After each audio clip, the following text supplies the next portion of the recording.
بسم اللہ الرحمن الرحیم۔ السلام علیکم۔ گجرانوالہ میں میرے ایک چچا زاد بھائی کا نکاح تھا۔ ہم لوگوں نے سوچا کہ ہم بارات کے ساتھ اچھے خاصے لوگ جائیں گے۔ تبھی ہم لاہور سے گجرانوالہ چلے تو راستے میں ایک جگہ گاڑیاں رکیں۔ میں لڑکوں کے ساتھ عموماً ایک گاڑی میں نہیں گھستا تھا۔ میری اپنی چھوٹی سی گاڑی تھی جسے میں خود ہی چلاتا اور اس میں اکیلا ہی بیٹھتا تھا۔ ساتھ میں میری چھوٹی بہن بیٹھ جاتی، میں صرف اسے ہی اپنی گاڑی میں برداشت کر سکتا تھا۔ ہم دونوں نے ایک جگہ گاڑی روکی تو ایک لڑکی بھاگتی ہوئی ہماری گاڑی کی طرف آئی۔ لڑکی نے کالے رنگ کے کپڑے پہن رکھے تھے، بلا کی خوبصورت تھی، بال تو اس کے گھٹنوں کو چھو رہے تھے۔ آتے ہی اس نے ہماری گاڑی کے شیشے پر دستک دی۔ میں نے گاڑی کا شیشہ نیچے کیا تو اسے دیکھتا ہی رہ گیا۔ بلا کی حسین تھی، کہنے لگی خدا کے لیے مجھے اپنی گاڑی میں بٹھا لو۔ اس نے کچھ اس انداز سے کہا، میں نے گاڑی کا دروازہ کھول دیا۔ وہ پچھلی والی سیٹ پر بیٹھ گئی۔ چلاؤ اونا، دیکھ کیا رہے ہو؟ بڑی ادا سے بولی وہ۔ میں نے گاڑی چلا دی، لگا کہ شاید اسے اگلے کسی اسٹیشن پر اترنا ہوگا، لیکن ایسا نہیں ہوا۔ مجھے گاڑی چلاتے ہوئے آدھا گھنٹہ گزر گیا پر اس نے کچھ نہیں کہا۔ میں نے پیچھے مڑ کر دیکھا، میرے دل میں تھا کہ کہیں میں نے گاڑی میں کسی دوسری مخلوق کو تو نہیں بٹھا لیا۔ ویسے بھی مغرب کے بعد کا وقت تھا، میں اسے گاڑی میں بٹھا کر خوفزدہ بھی ہو رہا تھا۔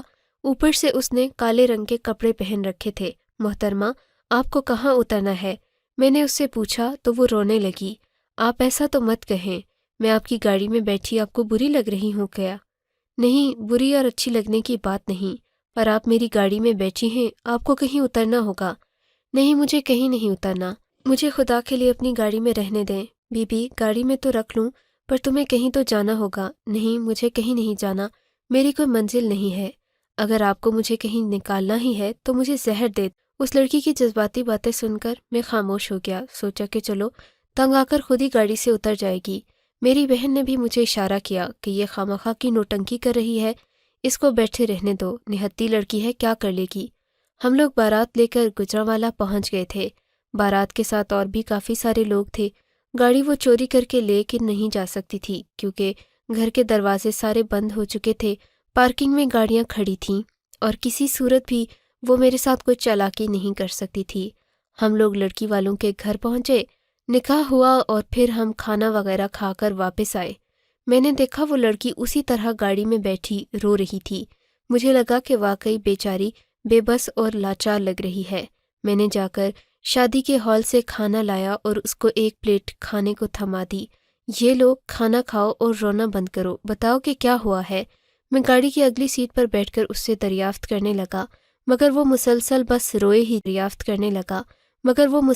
بس روئے ہی جا رہی تھی، مجھے کوئی بات نہیں بتا رہی تھی۔ خدا کے لیے ایسا نہ کرو، یہ بتاؤ کہ تمہارے گھر والے کہاں ہیں اور تم اس گاڑی میں کیوں بیٹھی ہو؟ میری بات سن کر وہ پھر رونے لگی۔ تب تک ہنگامہ ہو گیا کہ دلہن کو گاڑی میں بٹھانا ہے۔ بس پھر دولہے دلہن کو گاڑی میں بٹھایا، سارے مہمان بھی گاڑی میں بیٹھے۔ ایک آدھ لڑکے میری گاڑی میں بھی آنا چاہتے تھے، میں نے انہیں منع کر دیا کہ میری گاڑی میں میری بہنیں ہی بیٹھیں گی۔ چونکہ وہ گاڑی کی پچھلی سیٹ پر بیٹھی تھی، کسی کو معلوم نہیں ہوا۔ میں نے اپنی بہن کو بھی گاڑی کی پچھلی سیٹ پر بٹھا دیا۔ آگے میرا ایک دوست بیٹھ گیا۔ ہم لوگ واپس لاہور آ گئے لیکن وہ لڑکی گاڑی سے نہیں اتری۔ اب تو میرے دل میں خدشہ ہو رہا تھا کہ میں اس کو رکھوں گا کہاں، اسے لے تو آیا تھا، اب وہ لڑکی میری ذمہ داری بن گئی۔ میں نے کسی سے کچھ نہیں کہا، اپنے گھر والوں سے چھپ کر اس لڑکی کو اپنے ایک دوست بلال کے گھر لے گیا۔ بلال کو میں پہلے ہی فون کر لڑکی ہے، وہ میری بہت اچھی دوست ہے، اس کے گھر والوں کا کوئی مسئلہ ہے، تھوڑے دن وہ تمہارے ساتھ رہ سکتی ہے کیا؟ ویسے بھی بلال کے گھر میں ایک بیوہ بھابھی اور اس کے بچوں کے علاوہ تھا ہی کون۔ میں اس لڑکی کو لے کر بلال کے گھر پہنچ گیا۔ بلال نے دروازہ کھولا، میں نے اس لڑکی کو گاڑی سے نکالا اور بلال کے گھر بھیج دیا۔ بلال سے کہا کہ اس کا اچھے سے خیال رکھنا۔ بلال کی بھابھی نے بھی ہمارا استقبال کیا تھا، انہوں نے مجھے یقین دلایا کہ وہ میری دوست کا بہت اچھے سے خیال رکھیں گی۔ مجھے فی الحال گھر جانا تھا، میرے گھر والوں کو میری ضرورت تھی، سو میں وہاں سے نکل آیا۔ میرے وہم و گمان میں بھی نہیں تھا کہ یہ لڑکی کیسے میری زندگی کو تبدیل کر کے رکھ دے گی اور میں اس کی وجہ سے ہمیشہ ہمیشہ کے لیے بدل جاؤں گا۔ خیر میں گھر آ گیا۔ گھر آ کر میں اپنے کاموں میں مصروف ہو گیا۔ مجھے پتہ تھا کہ وہ لڑکی خود ہی بلال کے گھر سے چلی جائے گی، سو میں نے دوبارہ فون کر کے پتہ بھی نہیں کیا، لیکن تقریباً 3 دن کے بعد بلال کا فون آیا۔ مجھ سے کہنے لگا، یار میں تمہاری اس دوست کی وجہ سے تمہیں فون کر رہا ہوں۔ دیکھو، مجھے اس کے یہاں رہنے پر کوئی مسئلہ نہیں ہے، لیکن بات یہ ہے کہ وہ کھانا نہیں کھاتی۔ دن میں ایک بار ہم اگر سبزی دے دیں تو کھا لیتی ہے، ورنہ نہ ناشتہ کرتی ہے نہ رات کا کھانا کھاتی ہے۔ اگر اسی طرح سے چلتا رہا تو وہ بیچاری کیا کرے گی؟ اگر مرا گئی تو بات ہم پر آئے گی۔ میں نے کہا، خدا کا خوف کرو، مرے گی کیوں؟ جوان لڑکی ہے، ایک وقت کا کھانا کھا کر بھی چل جائے گی، تم فکر نہیں کرو، میں 2 دن بعد اسے آ کر کہیں اور لے جاؤں گا۔ بلال نے تو فون بند کر دیا، پر مجھے بے چینی ہونے لگی کہ اب اس اجنبی جوان لڑکی کا کروں تو کروں کیا کروں۔ میری ذمہ داری بن چکی تھی وہ، اور بلال کو اصل کہانی بھی نہیں پتہ تھی، اسی لیے میں اسے کچھ بتانا نہیں چاہتا تھا۔ پر جب تک میں بلال کے گھر جاتا، راستے میں میرے ذہن میں بہت سارے خیالات چل رہے تھے۔ ان میں سے ایک خیال یہ بھی تھا کہ اگر میں اس لڑکی سے شادی کر لوں تو کتنا اچھا ہو۔ دیکھنے میں وہ ایسی تھی کہ ہزاروں میں ایک کی صورت ایسی ہوگی، اور جب بلال کے گھر پہنچا تو اسے گلابی رنگ کے کپڑوں میں دیکھ کر میرا دل اور زیادہ مچلنے لگا تھا۔ وہ بہت حسین لگ رہی تھی، اتنی حسین کہ اسے دیکھتے ہی کسی کا بھی دل پھسل جائے۔ اتنے میں بلال بھی وہاں آ گیا، بولا کہ تمہاری دوست کو میں نے اپنی بھابھی کے کپڑے دیے ہیں پہننے کے لیے، دیکھو اب کتنی خوبصورت لگ رہی ہے۔ مجھے ایک لمحے کے لیے رقابت کا احساس بھی ہوا، بلال بھی اس لڑکی کو خوبصورت کہہ رہا تھا، اس کا مطلب کہ بلال کا دل بھی آ سکتا تھا۔ میں نے اس لڑکی سے فوراً کہا کہ آؤ، میں تمہیں کھانے پر لے چلتا ہوں۔ وہ بھلا کیا اعتراض کرتی، ماری تکلف کی وہ بھی گھر سے نکل گئی۔ میں اسے لے کر ایک دور دراز ریسٹورنٹ پر چلا گیا۔ پورے راستے میں خاموشی رہی۔ میں نے اسے اپنے سامنے بٹھایا، مگر اس پر نظر پڑتے ہی میری حیرت کی انتہا نہ رہی۔ اس نے خود کو بڑی سی چادر میں لپیٹا ہوا تھا، حالانکہ کپڑے بہت خوبصورت تھے، پر اس کی چادر ایسے اس کے ساتھ لپٹی ہوئی تھی جیسے وہ اپنے وجود کا کوئی حصہ چھپانا چاہ رہی ہو۔ تھوڑی دیر کے بعد کھانا آ گیا، پر اس نے ہاتھ ہلا کر کھانا بھی نہیں کھایا۔ ایک ہاتھ سے کھانا کھا رہی تھی، دوسرے ہاتھ کو بغل کے ساتھ یوں دبا رکھا تھا جیسے بغل میں کچھ اٹھا رکھا ہو۔ مجھے اس کی یہ حرکت بڑی عجیب لگی۔ میں نے کہا، کیا بات ہے، تم کھل کر کھانا بھی نہیں کھا رہی؟ کیا میرا تمہیں یہاں پر بلانا اچھا نہیں لگا؟ بولی کہ ایسی بھی بات نہیں ہے، بس مجھے ذرا ہچکچاہٹ ہوتی ہے، کبھی کسی اجنبی کے ساتھ یوں باہر گئی نہیں، اس لیے۔ اجنبی؟ او ہاں، میں سمجھ سکتا ہوں، تم مجھے کہاں ملی تھی یہ تو میں بھول ہی گیا، میں آگے کی سوچوں میں اتنا گم ہو گیا تھا۔ میں نے سر چھٹک کر کہا، یہ بتاؤ تمہارے گھر میں کون کون ہے، اور تم اس دن اکیلی سڑک پر کیا کر رہی تھی؟ مجھے تمہیں دیکھ کر بہت ترس بھی آیا تھا، لیکن میں جاننا چاہتا ہوں کہ تمہاری اس بے سر و سامانی کے پیچھے وجہ کیا تھی، ہوا کیا تھا؟ کیا ہے اس میں؟ مجھے لگتا ہے تم نے کچھ چھپا رکھا ہے۔ نہیں تو، میں نے تو کچھ نہیں چھپایا۔ یکدم وہ چونک کر میری طرف دیکھنے لگی اور بولی، بس ایسے ہی ہوتے ہیں کچھ زخم جن کی کہانی سنائی نہیں جاتی۔ میں بھی اپنے گھر والوں کے بارے میں کوئی بات نہیں کر سکتی۔ مجھے امید ہے کہ آپ میری بات کا برا نہیں منائیں گے۔ نہیں، برا کیوں منانا، لیکن جان پہچان کے لیے تمہارا اور تمہارے گھر والوں کو جاننا تو ضروری ہے نا۔ میں نے مسکراتے ہوئے کہا، کیوں، آپ میرے ساتھ کیوں جان پہچان بنائیں گے؟ وہ حیرت سے بولی، مجھے لگتا ہے کہ تمہیں ابھی تک بات سمجھ تو آ گئی ہوگی، میں تمہیں پسند کرتا ہوں اور تم سے شادی کرنا چاہتا ہوں۔ شادی؟ میری بات سن کر وہ بے یقینی سے میری طرف دیکھنے لگی۔ صاحب، میں تو شادی شدہ ہوں، میری شادی ہو چکی ہے۔ تمہاری شادی ہو چکی ہے؟ میں نے حیرت سے پلکیں جھپکاتے ہوئے کہا، جھوٹ مت بولو، مجھ سے بچنے کا کوئی اور راستہ نہیں تھا تمہارے پاس جو اتنا بڑا جھوٹ بول دیا؟ شادی شدہ عورت کو رات کے اس پہر گھر سے گھر سے باہر کون نکالتا ہے؟ یہ ہمارے ہاں کا رواج ہے، بس آپ نہیں سمجھیں گے۔ وہ نظریں جھکا کر بولی تھی، اچھا چلو ٹھیک ہے، میں تمہیں تمہارے گھر چھوڑ آتا ہوں۔ گھر چھوڑ آئیے گا، پر 3 دن کے بعد، ابھی تو مجھے آپ کے گھر رہتے ہوئے 4 دن ہوئے ہیں، مجھے 7 دن گھر سے باہر رہنا تھا، اسی لیے تو میں آپ کے پاس آ گئی تھی۔ آپ کو میں نے منت کی تھی کہ آپ مجھے اپنے گھر لے چلے۔ میرے پیچھے کچھ گنڈے پڑ گئے تھے، وہ میری عزت ہتھیانا چاہتے تھے، بس اسی وجہ سے میں آپ کی گاڑی میں آ کر بیٹھ گئی۔ اچھا، اگر اتنا ہی عزت کا خیال ہے تو پھر تم گھر سے باہر ہی کیوں نکلی؟ میری بات سن کر وہ رونے لگی۔ آپ مجھ سے ایسی باتیں کیوں کر رہے ہیں؟ میں نے آپ سے منت کی ہے کہ مجھے 3 دن اور اپنے گھر میں رکنے دیں۔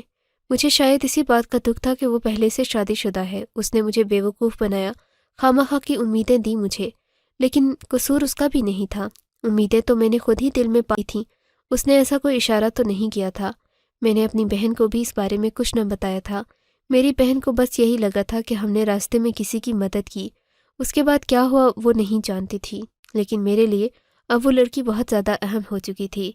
میں نے اسے کہا کہ چلو، اگر تم اپنے گھر نہیں جانا چاہتی تو میں تمہیں بلال کے گھر چھوڑ دیتا ہوں۔ مجھے دل میں راستے میں آتے ہوئے یہی خیالات آ رہے تھے کہ کہیں وہ لڑکی بلال کو پسند نہ کرتی ہو۔ بلال نے اسے خوبصورت گلابی رنگ کا جوڑا بھی تو لا کر دیا تھا۔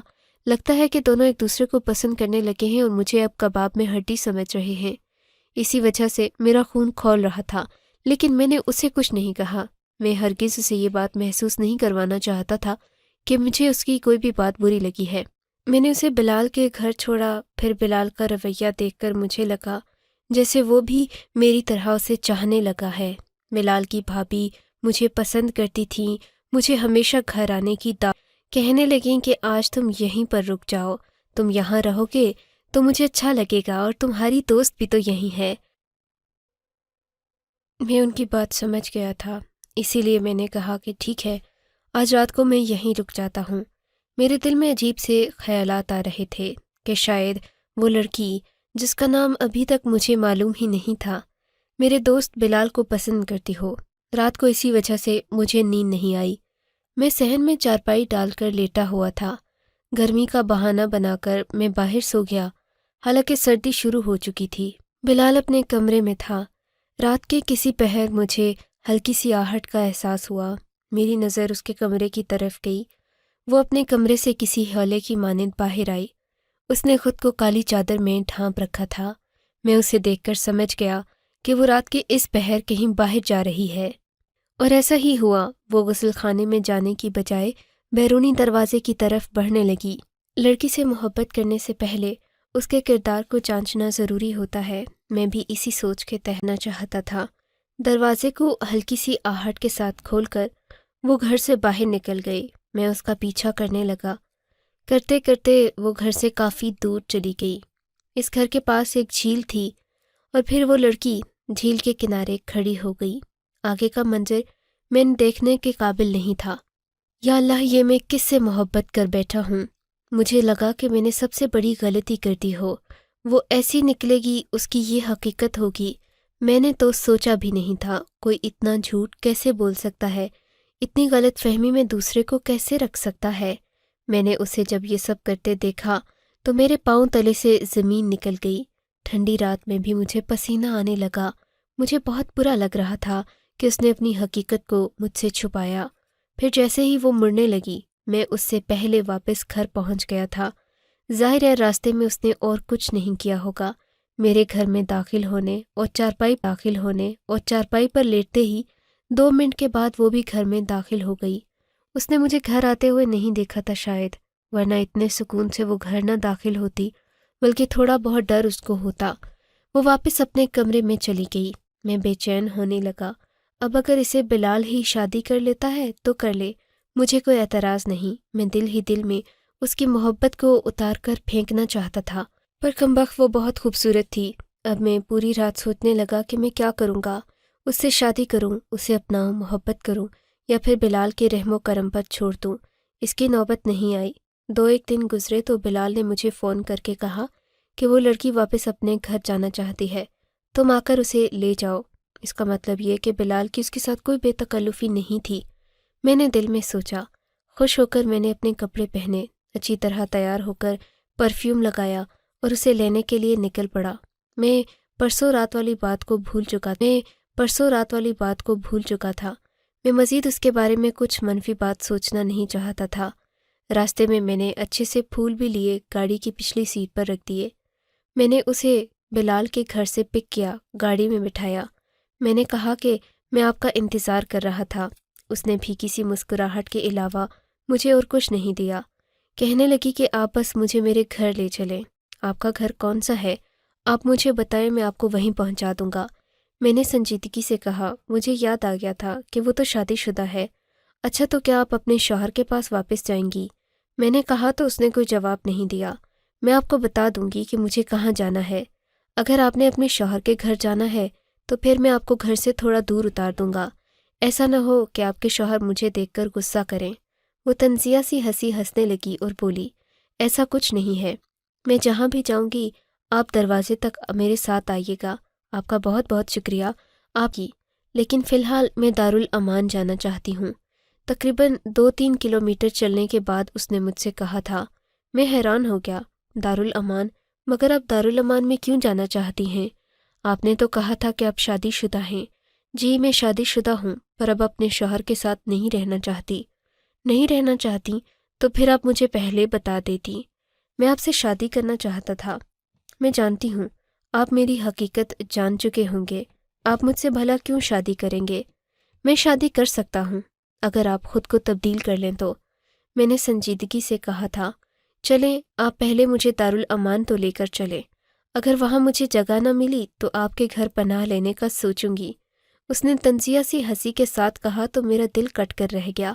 میں آپ کو پناہ دینے کے لیے نہیں کہہ رہا، آپ سے محبت کرنے لگا ہوں، شادی کرنا چاہتا ہوں۔ میری بات سن کر وہ چپ رہی۔ تھوڑی دیر کے بعد دارالامان آ گیا۔ میں نے اسے وہاں اتارا، بس یہاں رک جائیں، اگر انہوں نے مجھے قبول نہیں کیا تو میں واپس آپ کے پاس آ جاؤں گی۔ میں گاڑی میں بیٹھا دعائیں کر رہا تھا کہ دارالامان والے اس کو یہاں رکھنے سے انکار کر دیں اور میں اسے اپنے گھر لے جاؤں۔ آدھا گھنٹہ میں کار میں بیٹھا انتظار کرتا رہا، پھر وہاں پر شور کی آوازیں سنائی دیں۔ مجھے گاڑی سے نکلنا پڑا۔ دارالامان کے اندر سے شور کی آوازیں آ رہی تھیں۔ میں نے جا کر دیکھا تو وہ سب مل کر اس لڑکی کو تانے دے رہی تھیں اور کہہ رہی تھی کہ تم یہاں نہیں رک سکتی، ہم عورتیں تم جیسی عورتوں کے ساتھ نہیں رہ سکتی، کیا تم ہمیں بھی خراب کرو گی؟ سب عورتوں کا رویہ دیکھ کر مجھے بہت دکھ ہوا تھا، پر میں کیا کہہ سکتا تھا؟ دارالامان ان کا تھا، یہ عورتیں بھی اسی کی تھیں۔ میں چپ چاپ گاڑی میں جا کر بیٹھ گیا۔ وہ لڑکی جس کا نام چاندنی تھا میرے قریب آ کر گاڑی میں ہی بیٹھ گئی۔ اس کی آنکھوں میں آنسو تھے۔ سب لوگ واقعی میں ایک جیسے نہیں ہوتے، میں غلط تھی۔ وہ اپنے آنسو پونچھنے لگی اور بات سنے، شادی کرنے کو تیار ہوں، آپ جیسا کہیں گے میں ویسا ہی کروں گی۔ اور تمہارے شوہر کا کیا ہوگا؟ میں نے فکر مندی سے پوچھا۔ شوہر کا کیا ہوگا؟ وہ تو بس نام کا ہی شوہر ہے، وہ حسرت بھری لہجے میں بولی تھی۔ اچھا ٹھیک ہے، میں آپ کو مسجد میں لے کر چلتا ہوں، آپ وہاں جا کر اپنا وقت گزاریں اور ساتھ میں ہی ہم نکاح بھی کر لیتے ہیں۔ اچھا ٹھیک ہے، نکاح تو میں کر لوں گی، لیکن کیا آپ کو پتہ ہے کہ مجھے ان چیزوں سے نفرت ہے جو میں نے پہلے دیکھا، جس طرح کی زندگی گزاری، اب میں ویسا بالکل بھی نہیں چاہتی۔ بلال بھائی کے گھر میں تو میں نے جو دیکھا اس سے میں بہت متاثر ہوئی ہوں، پر آپ کا کیا پتہ؟ میں نے چاندنی کی طرف سوالیہ نظروں سے دیکھا تو وہ بولی، میرا تعلق مسلمان گھرانے سے نہیں ہے، یہ تو آپ جانتے ہی ہیں، اور اس رات جب آپ میرا پیچھا کر رہے تھے تو آپ نے یہ بھی دیکھ لیا ہوگا کہ میں ایک ہندو گھرانے سے تعلق رکھتی ہوں۔ جب میں نے مسلمانوں کے طور اتوار دیکھے تھے اس کے بعد سے میرا دل مسلمان ہو گیا تھا۔ میرے گھر والوں نے، میرے شوہر اور میری ساس نے مجھے ہر مہینے گھر سے نکالنا ہوتا تھا۔ میری شادی کو 6 مہینے ہو گئے تھے، لیکن جب بھی میرے خاص ایام آتے تھے میرے گھر والے مجھ سے کہتے کہ اب تم ناپاک ہو، تم کسی برتن کو چھو نہیں سکتی، ہمیں کھانا بھی پکا کر نہیں کھلا سکتی اور ہمارے ساتھ نہیں رہ سکتی، کیونکہ اب تم ناپاک ہو گئی ہو، جب تک تم پاک نہیں ہوتی ہم تمہیں گھر کے اندر داخل نہیں ہونے دیں گے۔ میں اس بات پر پہلے تو بالکل بھی ناراض نہیں ہوتی تھی، پر جیسے جیسے میں نے اپنی مسلمان سہیلیوں کے بارے میں سنا، ان کے گھر والے تو ان کا ان دنوں میں خیال رکھتے تھے، تب سے میں نے بھی اپنے شوہر کو کہنا شروع کر دیا کہ تم مجھے گھر سے مت نکالو۔ میں گھر سے باہر جا کر خود کو محفوظ تصور نہیں کرتی، پر میرے شوہر اور ساس کو تو بالکل پرواہ نہیں تھی۔ جب بھی یہ تاریخیں آتی وہ مجھے ہاتھ پکڑ کر گھر سے باہر نکال دیتے، 7 دن کے بعد واپس دیتے، 7 دن کے بعد واپس لے کر آ جاتے۔ اب آپ بتائیں، 7 دن کے لیے عورت ناپاک ہو جائے تو وہ کہاں جائے؟ اللہ کی زمین سے کیا نکل جائے؟ جب اللہ نے عورت کے لیے حدود مقرر کی ہیں تو پھر یہ لوگ کون ہوتے ہیں عورت پر اتنا ظلم کرنے والے؟ چاندنی کے منہ سے اللہ کا نام سن کر میں بہت خوش ہوا تھا۔ چاندنی، اللہ نے تمہارا دل بدل دیا ہے، تم مسلمان ہو جاؤ گی، مجھے اس پر پورا یقین ہے۔ اتنے میں مسجد آ گئی۔ میں چاندنی کو مسجد میں لے کر گیا۔ مولوی صاحب نے ہم سے پوچھ گچھ کی اور پھر ہمارا نکاح پڑھوا دیا۔ مولوی صاحب بہت خوش تھے کہ چاندنی نے ہمارے لیے اتنی بڑی قربانی دی، بلکہ شاید اللہ نے اس کا دل پھیر دیا ہے۔ چاندنی بھی بہت خوش تھی۔ اسے بلال کے گھر اس کی بھابھی کا رویہ بھی بہت اچھا لگا تھا۔ انہوں نے اسلام کے بارے میں چاندنی کو مزید آگاہ کیا تھا، مگر پھر بھی چاندنی اپنے بھگوانوں سے ڈرتی تھی۔ اس رات اسلام کے خوبصورت نظام کے بارے میں سن کر چاندنی نے اپنے ساتھ اور پھر اس نے ہمیشہ کے لیے اسلام کو قبول کرنے کا فیصلہ کیا، کیونکہ جو عزت عورت کو اسلام میں دی جاتی ہے وہ تو کہیں بھی نہیں دی جاتی، اور اس سچ سے کبھی انکار نہیں کیا جا سکتا۔ آج چاندنی میری بیوی ہے اور ہر لمحہ میری شکر گزار ہے کہ میں نے اسے اتنی عزت بخشی۔ آپ کو اگر یہ کہانی اچھی لگی ہے تو اس ویڈیو کو لائک کیجیے، اور اس طرح کی مزید کہانیاں سننے کے لیے ہمارے چینل کو ضرور سبسکرائب کیجیے۔ کہانی سننے کا شکریہ۔ آپ سے ملاقات ہوگی اگلی ویڈیو میں، تب تک کے لیے اللہ حافظ۔